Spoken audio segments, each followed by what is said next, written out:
Hi everyone, welcome to my channel. This is Shantanu from ARTY KRAFTY.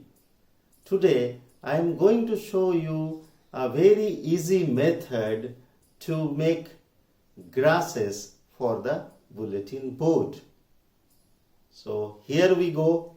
This is a green craft paper of A4 size. Teachers generally do like this.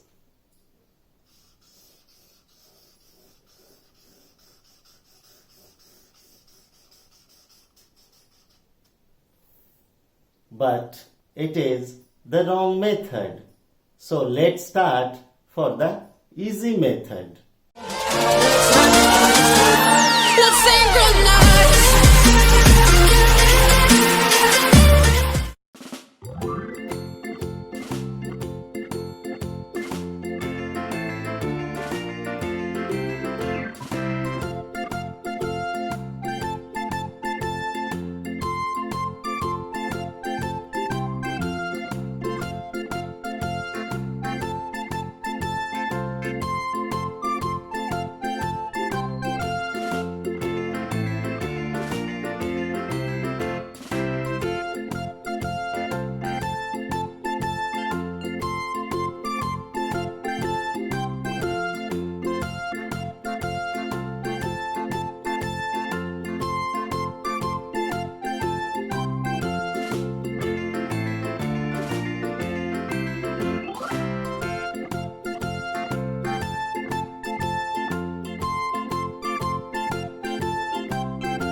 Thanks for watching. Please like and subscribe. And if there is any suggestion, please write it in the comment box below.